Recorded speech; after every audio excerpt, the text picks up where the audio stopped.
మీ ఇంట్లో మొదటి కోటీశ్వరుడు మీరే అవ్వాలనుకుంటున్నారా? ఈ ఫైనాన్షియల్ వెబినార్ లో ఇప్పుడే జాయిన్ అవ్వండి.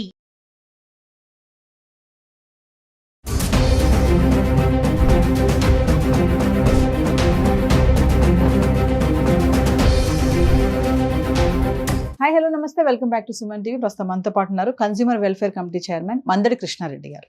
నమస్తే సార్. నమస్తే అమ్మా. సార్, మరి బంగారం చూస్తే 1,00,000 దాటిపోతుంది. మరి ఈ టైంలో కొనాలా లేకపోతే ఆగి వెయిట్ చేయాలా, తగ్గుతుంది అని అంటే ఏం చెప్తారు? ప్రస్తుతానికైతే బంగారం ఈ వారంలో కొంచెం పెరిగింది. ఇంకా కొంచెం పెరిగే ట్రెండ్స్ ఎక్కువ కనబడుతున్నాయి. ఇలా పెరగడానికి మెయిన్ రీజన్స్ ఏం కనబడుతున్నాయంటే, ముఖ్యంగా దేశాలు రిజర్వ్ బ్యాంక్స్ ఏవైతే ఉన్నాయో, కంట్రీస్ యొక్క రిజర్వ్ బ్యాంక్స్ గోల్డ్ కొనిపెట్టుకోవడానికి ఎక్కువ ప్రయత్నం చేస్తున్నాయి. కారణం ఏంటి, డాలర్ యొక్క రేటు రోజు రోజుకి డాలరు మిగతా వాటిని డామినేట్ చేసి ముందుకు వెళ్ళిపోతుంది.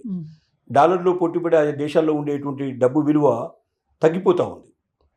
ఆ తగ్గిపోతున్న విలువను పెంచుకోవాలంటే రిజర్వ్ బ్యాంక్ దగ్గర గోల్డ్ నిల్వలు ఎక్కువ ఉండాలి. ఆ గోల్డ్ నిల్వలు ఎప్పుడైతే ఎక్కువ ఉంటాయో, మన రూపీ బలపడాలంటే, మనం ఇండియన్ తీసుకుంటే ఇండియన్ రూపీ బలపడాలంటే మన దగ్గర ఎక్కువ బంగారం నిల్వలు ఉంటే మనం పోటీ పడడానికి అవకాశం ఉంది. ఎన్నడూ లేనంత ఎక్కువగా ఈ మధ్య పర్చేజ్ చేసింది మన ఇండియన్ గవర్నమెంట్, ఎక్కువగా పర్చేజ్ చేసింది గోల్డ్ని. కారణం ఏంటంటే, రోజు రోజుకి డాలర్తో పోలిస్తే మన రూపీ పడిపోతూ ఉంది. ఈ పడిపోతున్న దాన్ని పడిపోకుండా నిలబెట్టుకోవడానికి గోల్డ్ అనేది చాలా ప్రాముఖ్యత వహిస్తుంది. అంటే ఒక ప్రభుత్వం తన యొక్క కరెన్సీని దేని బట్టి ముద్రించుకుంటుంటే, తన దగ్గర ఉండేటువంటి గోల్డ్ నిల్వలను బట్టే ముద్రించుకోవడం అనేది ఒక ఆనవాయితీగా వస్తున్న పరిస్థితి. అంటే ఆర్థిక సంబంధించిన విషయాలు ఇవన్నీ విశ్లేషణలో వస్తాయి. కాబట్టి గోల్డ్ నిల్వలు ఎక్కువ ఉండాలనే ఉద్దేశంతో మన ఇండియన్ గవర్నమెంట్ మిగతా దేశాలన్నిటికన్నా ఎక్కువ పోటీపడి ఈ మధ్య ఎక్కువ కొనేస్తుంది. ఇప్పుడు మన ప్రపంచ దేశాలన్నిటితో పోలిస్తే యాజ్ ఆన్ టుడే ఈ రోజుకి మాత్రం భారతదేశం యొక్క బంగారం నిల్వలు, రిజర్వ్ బ్యాంక్ యొక్క నిల్వలు మిగతా అన్ని దేశాల కన్నా ఎక్కువ అని ఈ రోజుకు తేల్చేసింది. మరి రేపటికి ఎట్లా ఉంటుందని మనం చెప్పలేం.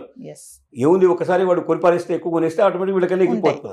కాబట్టి ఇది మామూలుగా అయితే మనం ఇండియా 3-4 ప్లేస్లో ఉంటుంది సహజంగా, కానీ ఈసారి మొదటి ప్లేస్కి వచ్చింది. అంటే ఇండియన్ గవర్నమెంట్ ఎక్కువ కొనడం వల్ల కూడా ఒక రకంగా చెప్పాలంటే ఇక్కడ గోల్డ్ రేట్ ఎక్కువ పెరగడానికి కారణమైంది. ప్రపంచ దేశాల లోపల గోల్డ్ రేట్ ఎక్కువ ఉంటాం అంటే, మొత్తం ప్రపంచం అంతా కూడా కలిపి గోల్డ్కి ఎక్కువ రేటు ఉంటాం అనేది ఒక కారణం అయితే, ఇండియా గవర్నమెంట్ కొనడం వల్ల కూడా ఒక రకంగా ఇక్కడ ఇండియా లోపల ఎక్కువ రేటు పెరిగిందని చెప్పడానికి అవకాశం ఏర్పడుతుంది. అంటే సార్, ఇప్పుడు పెరగడానికి పడిపోవడానికి లాజిక్స్ ఏమైనా ఉంటాయా సార్? లాజిక్స్ నేను చెప్పే కదా, ఇక్కడ లాజిక్స్ అంటూ ప్రత్యేకంగా ఏదో ఒక రీజన్ పట్టుకొని ఉండవు. దేశాల మధ్య యుద్ధం వచ్చిందనుకోండి, ఒకేసారి డౌన్ పరిస్థితి వచ్చే పరిస్థితులు ఏర్పడతాయి. ముఖ్యంగా పెట్రోలియం ప్రొడక్ట్స్, తర్వాత స్టాక్ మార్కెట్స్ బాగా డౌన్ అయిపోయినాయి అనుకోండి, ఒకే టకటక పడిపోతున్నాయి. ఒక రోజులోనే 1000 పాయింట్లు పడిపోతాయి. 10 లక్షల కోట్ల నష్టం అంటాడు, ఇవాళ 5 లక్షల కోట్ల నష్టం అంటాడు. ఒక రకమైన గ్యాంబ్లింగ్ లాగా ఉంటుంది పరిస్థితి. ఈ అమ్మకాలు ఎందుకు పెరుగుతాయో, కొనుగోళ్లు ఎందుకు పెరుగుతాయో మనం చెప్పడం కష్టం. అంతర్జాతీయ మార్కెట్ మీద ఆధారపడి ఉంటుంది అది. ఇప్పుడు అమెరికాలో వడ్డీ రేట్లు పెంచారనుకోండి, ఇక్కడ ఉండే నిల్వలన్నీ తీసుకెళ్ళి అమెరికాలో పెట్టేస్తారు. అమెరికాలో వడ్డీ రేట్లు చాలా తక్కువ ఉంటాయి, చాలా అంటే చాలా తక్కువ ఉంటాయి. అక్కడ ఎంత తక్కువ ఉంటే ఇండియాలో అంత ఎక్కువ పెట్టుకుంటారు. అంతర్జాతీయ మార్కెట్లో ఇక్కడ తీసుకొచ్చి పెడతారు. అంటే ఇక్కడ స్టాక్ బాగా పెంచేస్తారు, స్టాక్ మార్కెట్లో పెట్టుకుంటారు తీసుకొచ్చి ఆ డబ్బుని. కాబట్టి ఇప్పుడు ఏ దేశంలో ఎప్పుడు ఏం పడిపోతుందో, ఏ దేశ పరిస్థితి ఎట్లా ఏర్పడుతుందో, ఎప్పుడు ఎక్కడ యుద్ధం ప్రారంభమవుతుందో అనేది మనం ఊహించడం చాలా కష్టంతో కూడుకున్న పని. ఈ రోజుకు మాత్రం ఇండియా లోపల బంగారం రేటు పెరిగింది. డెఫినెట్గా ఈ ట్రెండ్ అయితే కొంచెం కనబడుతుంది. ₹1,00,000 దాటడానికి దగ్గరగా ట్రెండ్ కనబడుతుంది.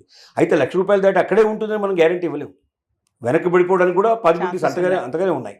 అందుకే గోల్డ్ని ఎక్స్పెక్ట్ చేయడం కానీ, గోల్డ్ ఊహించి చెప్పడం కానీ, ఎవరైనా దీన్ని అన్నింటినీ అంచనా వేసేటట్టు దీన్ని అంచనా వేయడం చాలా కష్టం. ఎందుకంటే యుద్ధం ఎప్పుడు వస్తుందో ఎవరు చెప్పగలుగుతారు? యుద్ధం ఎందుకు వస్తుందో ఎవరు చెప్పగలుగుతారు? యుద్ధం ఎప్పుడు ఆగిపోతుందో ఎవరు చెప్పగలుగుతారు? యుద్ధం ఆగిపోతే బంగారం మీద ప్రభావం ఉంటుంది, యుద్ధం ప్రారంభమైతే బంగారం మీద ప్రభావం ఉంటుంది. స్టాక్ మార్కెట్లు ఎప్పుడు పడిపోతాయో మనం ఎవరు చెప్పగలరు? కాబట్టి ఇవన్నీ కూడా ఏంటంటే ఊహాజనితమైన విషయాలు కావు, ఇవి ఊహకు అందనటువంటి విషయాలు. కొన్ని ట్రెండ్స్ మాత్రం ఇంకా పెరగడానికి మాత్రం కొంత అవకాశాలు కనబడుతున్నాయి. ₹1,00,000 దాటే అవకాశాలు అయితే కనబడుతున్నాయి. దాటిన తర్వాత అక్కడే స్టాండర్డ్గా ఉంటుందని మాకు చెప్పలేము. ఎంత స్పీడ్గా వెళ్ళిందో అంత స్పీడ్గా వెనక్కి రావడానికి కూడా పాసిబిలిటీస్ ఉన్నాయి. లేవని చెప్పలేము, ఉన్నవని చెప్పలేము.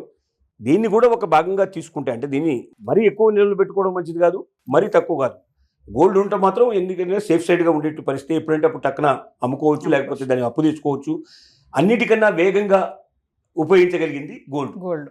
కాబట్టి చేయొచ్చు. అంత మాత్రాన కుటుంబంలో ఇబ్బంది పెట్టేసేసి, అప్పులు తీసుకొచ్చేసేసి, గోల్డ్ కొనేసేసి తిప్పలు తెచ్చుకునే పరిస్థితి మాత్రం రాకూడదని మాత్రం మనం కోరుకుందాం. అంటే సార్ ఈ టైంలో చూసుకుంటే ధర ఇలా ఉంది కాబట్టి ఆర్నమెంట్ రూపంలో కాకుండా ఇన్వెస్ట్మెంట్ రూపంలో తీసుకుంటే లాభం ఉంటుందంటారా?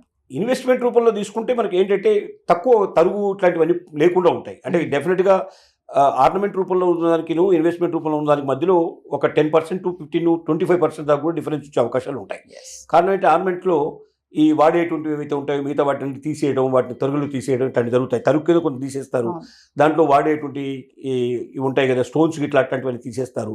వీటన్నిటి వల్ల కొంత మనకు తేడా వచ్చే అవకాశాలు ఉంటాయి. కాబట్టి ఎప్పుడైనా సరే మనం ఇన్వెస్ట్మెంట్ పర్పస్లో ఉంచదలుచుకున్నప్పుడు ఐదర్ స్వచ్ఛమైన బంగారాన్ని కొనిపెట్టుకోవడం ఒక పద్ధతి, లేదా మనం ఈటీఎఫ్ రూపంలో మనం అనుకున్నాం. అంటే మామూలుగా షేర్స్ గోల్డ్ షేర్స్ లాగా ఉంటాయి, ఈ గోల్డ్ షేర్స్ కొనిపెట్టుకోవచ్చు. పెట్టుకుంటే వాళ్ళకి ఏ రేటు పెరిగితే రేటు ప్రకారం మనకి ఇస్తారు, లేదైతే రేట్ ఇచ్చేస్తారు. ఏ రోజు కావాలంటే ఆ రోజు మన డబ్బులు మనం వెంటనే డిమార్ట్ అకౌంట్ ఉంటే మనం ట్రాన్స్ఫర్ చేసుకునే అవకాశం మనకు ఉంటుంది. అది ఒక క్షణంలో జరిగిపోతుంది కావాలంటే. అక్కడ ఏ తరుగు ఉండదు, కరెక్ట్గా రేట్ ఏదైతే ఉందో ఇంటర్నేషనల్ రేట్ ఉందో ఆ రేట్ మనకు వచ్చేస్తుంది. ఇలాంటి పాసిబిలిటీస్ ఉంటాయి. అంటే 1,00,000 వరకు వెళ్ళే ఛాన్స్ ఉంది, పడిపోయే ఛాన్స్ కూడా ఉందని చెప్తున్నారు. 100% గ్యారంటీగా చెప్తున్నాను.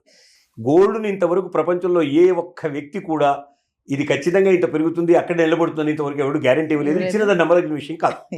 నమస్తే సార్.